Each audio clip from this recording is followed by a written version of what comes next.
Hi, this is 3dfocus.net, and as part of our IBC coverage here in Amsterdam, I'm talking to Vince Pace. Of course, Vince Pace is the co-founder of Cameron Pace Group, along with his colleague James Cameron.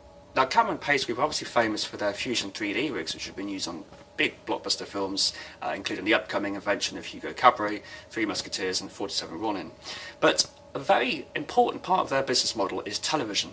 And that's what I'm interested in finding out today, where the TV side of things fits into their 5-year business plan. Vince, where is the direction in terms of television side of 3D in your company right now? Well, I can't get into some of the discussion base. I do think there will be some announcements at IBC that starts to, validate that process, But for us, what we're trying to do is really make the business model of 3D work. We're currently doing the U.S. Open, which we won the Emmy for last year. And this year, what we've been able to do is double the amount of cameras. So we've increased the entertainment value by 2. And we haven't increased any of the crew size. We haven't increased any of the crew costs. So we've been able to accomplish this in a very strong business manner, and I think that that's really the key to success moving forward in television. We have to make everybody kind of got stuck on the highlight reel and said, that's it, we'll put 4 cameras on a production. We're now starting to talk about productions that have 40, 45 cameras on them, which was unheard of before, but in order to tell the story, that's what's necessary. In order to extract the 2D and 3D, that's what's necessary to get the job done. Do you think we might see Super Bowl in 3D? I know you have hinted that that might be a possibility perhaps next year. Yeah, I think that every product is a candidate for 3D, so I think it's not a next year rule. It's really convincing the rights holders and the people who really treat this as a serious business for them, that we can effectively demonstrate that it can be done on a budget that equates to that trigger of entertainment that they're known for. We can't go in there and sacrifice the product just for the sake of 3D. We have to actually enhance the viewing experience. 3D Focus sort of is very focused on content and production rather than just technology. I'm interested to know where the return, a lot of people wondering where the return is for television. So clearly with the cinema you pay an extra couple of dollars. With television, are people expected to pay more? I mean, people were quite resilient to pay more for HD, for example.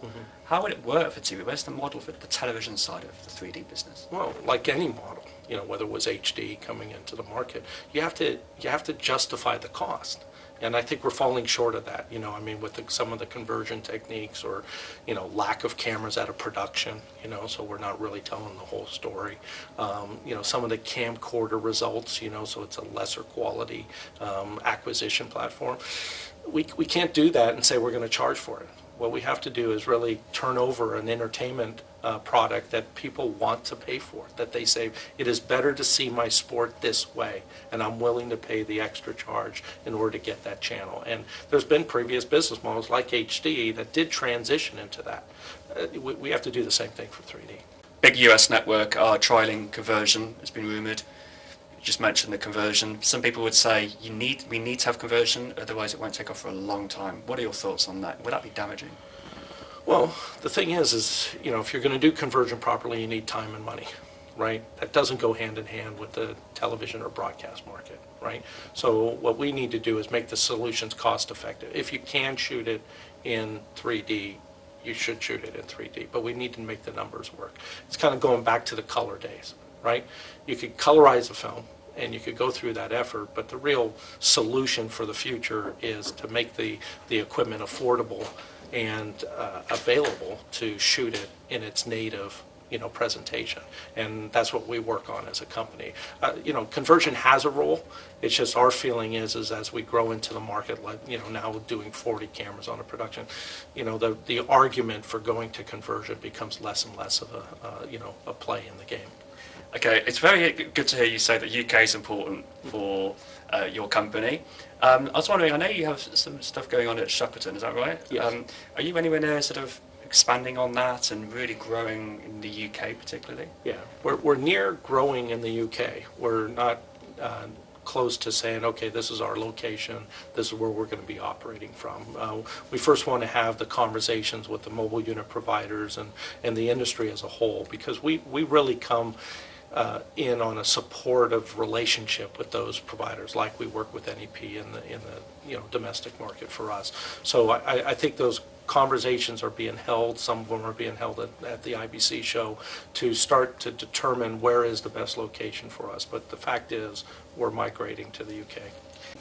Just wrapping up now, last interview you said that 60 to 80% of box office was never going to be sustainable or even realistic.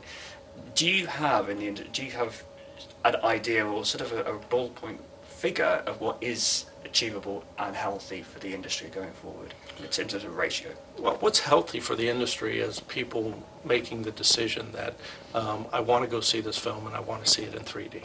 That's what's healthy for the industry. Dwelling on the percentages of a film really starts getting into the game. Was it a good film? Did people just not want to see that film? So I think the key for us is people walking away, as they did with Avatar, saying the way to see this film is in 3D. And I think, recently we just worked with Martin Scorsese on his film called Hugo. I think you're going to get that same feeling. That is the bar to reach. Not, the numbers game will follow that bar. You know what I mean? In other words, because at the end of the day, I think a good 3D film should be 100% in the numbers. 100%. But I don't think that we should judge the industry by penetration of 60 or 80%. We should judge the industry on its growth, and our films being done where you say to yourself, boy, that is the way to see that. That is the way that entertainment should be done, and that's the goal.